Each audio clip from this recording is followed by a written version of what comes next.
got my trusty coffee table here again. I just want to talk about squatting. So you'll see some people are able to squat all the way down, Malasana, where your knees are wide and your heels are flat on the floor. And you've got your hands in heart center and your elbows on the inside of the knees. I can't do that. Okay, so I adapt it and I practice on this. And this is actually a little bit high for me, so I'm going to show you something in a minute which may help with the bricks. So you can use the table or a chair to practice your squats. Deep breath in, exhale, squat, and you can give the whole weight then to the squat. Take another deep breath and exhale, come up. Take a resting breath in and out. Again, inhale, exhale, squat.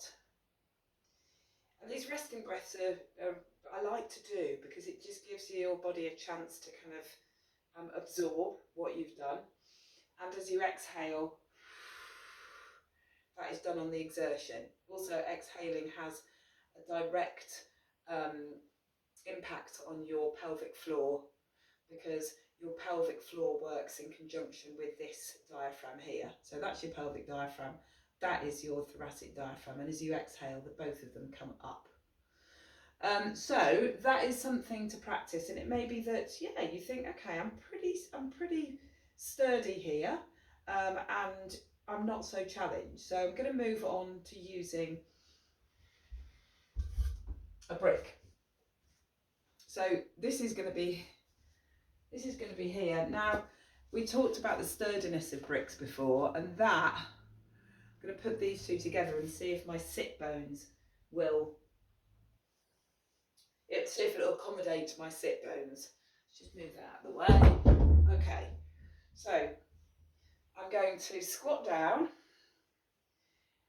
So that's my maximum squat, and I can't really, yeah, it's a little bit too far down. Oh, I've reached, okay. So I've reached my block, my bricks, and I'm going to settle in here. Hands in heart center. Try not to arch your back. So pull the shoulders back, take a deep breath in, and exhale. And you're pushing into the inside of the knees to open the knees up, if that's possible. If that's not possible, come in a little bit. So these have started to sway a little bit. This is why you've got to choose something which is pretty sturdy. Take another deep breath in and then exhale and come up. So yeah, they've fallen down, but that's just my little sort of practice platform.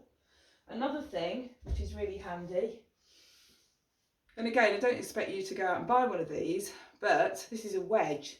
Now that goes underneath my heels, and actually this makes it a lot easier because it affects the mobility of your ankles and the range of movement. So my heels are slightly elevated, breathe in, exhale, come down. So now I'm able to come down to the floor, all right, but I'm also aware that my back is arched a little bit, so I'm having to work really hard to move my shoulder blades in towards the spine, and I can't get my hands into and make a connection with the sternum because my body isn't made that way. And then to come out, you can either stand up or lean forward. Okay, I like to come up through downward dog, breathe, have a little wiggle on the way. If you haven't got a wedge, you can use these. So that will elevate your heels. So everybody can squat, but it just depends to what degree that you can do your own squatting.